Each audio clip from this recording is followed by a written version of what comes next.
Time is precious. Life is not just the passing of time. Life is not just the passing of time. Life is a collection of experiences, their frequency and their intensity. Life is not just watching the clock tick away.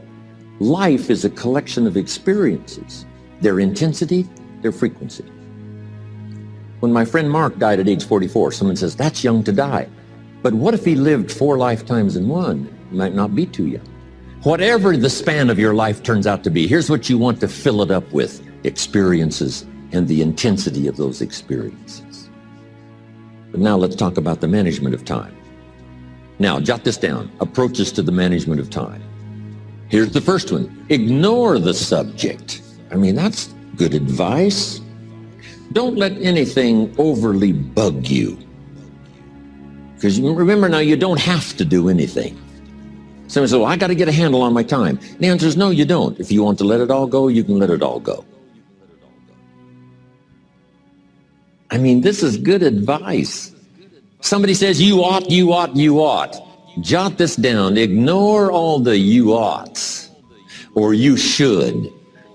Only if they're giving general information. We should. It's better to say, if you're teaching, we should. Not you should, we should. Then you let me listen in without it being too confrontational. If everyone did this, see, that'd be great. And then you give a person a chance to choose to do it or not to do it. But when you start the you ought, now see, if I don't, now see, we got some tension and maybe some problems. So you oughts seem to always create problems. Because this is personal dignity. And you don't want to destroy someone's dignity by doing all the oughts and then they feel reluctant to do it. Now we've got problems. So if you want to, just ignore this subject on time management. Now here's the next one. Step down to something easier. The guy's in sales and he says, oh, I want to own the company. Finally owns the company. Now he's got no time to play golf. He said, when I was in sales, I was making big money playing golf 3 days a week. Heck with this owning something. Heck with managing. My life was never my own after I started to manage. I'm going back to sales. See, this is the key. If you're getting too pressed, you might consider stepping down to something with a little easier time pressure. Little girl says to her mother, Daddy comes home, brings his briefcase and pats me on the head and says hello, disappears and works on his papers. How come my daddy doesn't play with me? And her mother said, look, your daddy loves you very much, but he's so busy at work, he can't get it all done, he has to bring it home. He loves you, but that's why he can't play with you. And the little girl said, why don't they just put him in a slower group? So, jot this down now. If you don't have time for your kids, you might consider joining a slower group. Remember when I said some things I went for cost me too much? So reconsider. Next key to time management, and that's work longer and harder. But see, there's a limit to that. I almost lost my health the first year. I went so crazy about personal development and achievement. I just went bonkers. You know, I told you I was skinny. By the end of that first year, I was a walking shadow. And then it suddenly occurred to me, what if I got rich and too ill to spend it? I mean, that was a shocker. So I started developing a little more reasonable, because I said, if 12 hours won't do it, I'll work 14. If that won't do it, I'll work 18. I mean, how many hours it takes. And sure enough, it cost me too much. So see, working longer and harder for some might be appropriate. You know, if you're just sitting around not doing that much, this might be good, work longer and harder. But you can only work so hard. Here's the key, not to work harder, but smarter. When you've worked as hard as you can, doing the best you can in terms of physical output in the time, reasonable time. Now here's the ultimate in the management of time, and that is you simply become more skillful. When I first got into sales, you know, I was around people that could get, 9 out of 10, 8 out of 10. And when I first started, I could only get 1 out of 10. But here's what I did. I worked around the clock, so that I would make up in numbers what I lacked in skill. That's good in sales. You got to jot that down. When you're new, you make up in numbers what you lack in skill.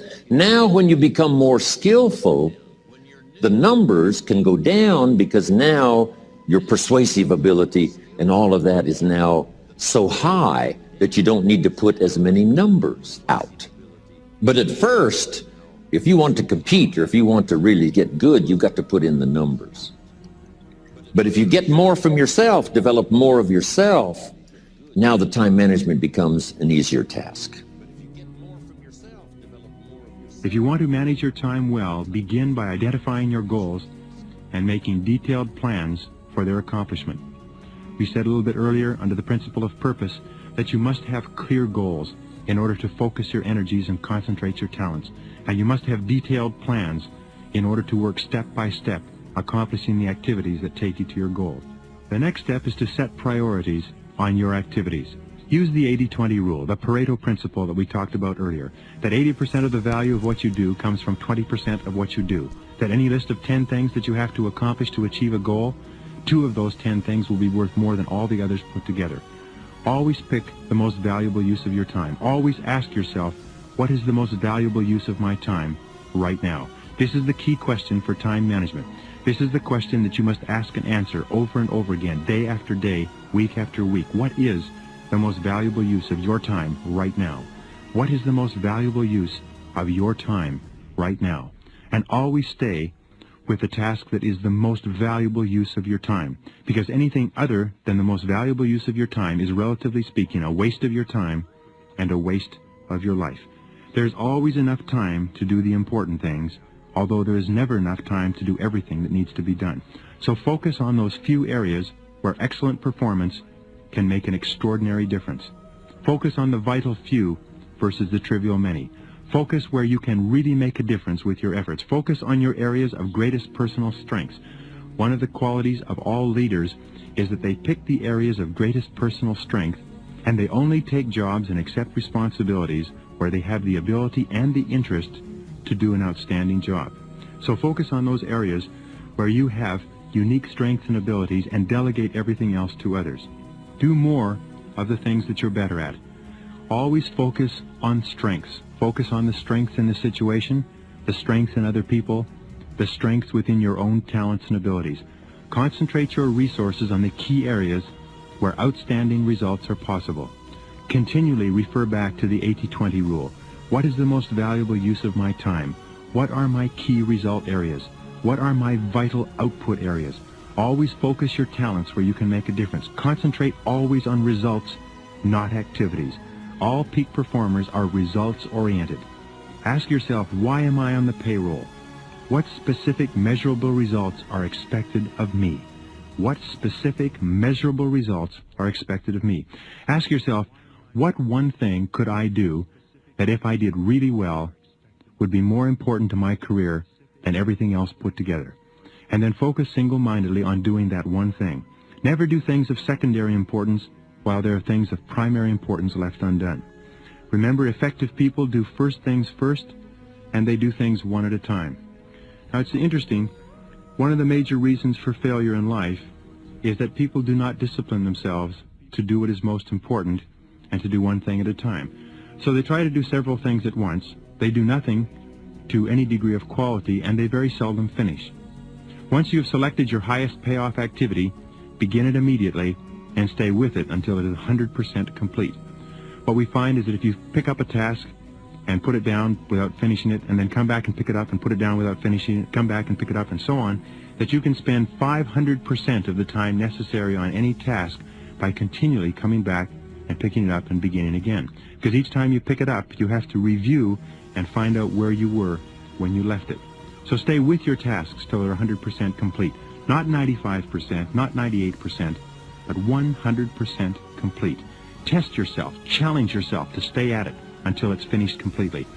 A major demotivator and time waster is coming back and picking up that task over and over. So discipline yourself to work with single-minded concentration on those key tasks that can really make a difference. Alec McKenzie recommends the policy of single handling, which means that once you pick up any task, stay with it till it's finished. Organize your tasks, put them in order of priority, and then once you've picked up a piece of stationery or piece of correspondence, a letter, or any task at all, stay with it until it's done. The inability to concentrate on important tasks is a major reason for failure, because all important tasks are difficult, and all unimportant tasks tend to be easy. So be very alert. A recent time management exercise that I heard about, the instructor had everybody in the room list on two sides of a piece of paper. On the right-hand side of a piece of paper with a line down the center, list all of the things that are very hard to do in their work. On the other side of the paper, write all of the things that are fun to do. And then he asked each person in the group, which list contains the items, the accomplishment of which would make the greatest amount of progress in the success of your company. And they found that all of the things that would make a major contribution were on the list under the hard things to do. All the fun things, all the easy things, all the enjoyable things seldom make any kind of a contribution. Every time you stay at a key job until it is finished, you feel like a winner. You get a burst of energy, satisfaction, and self-esteem. So practice single-handling your tasks. Once you put them up, don't put them down until you're finished.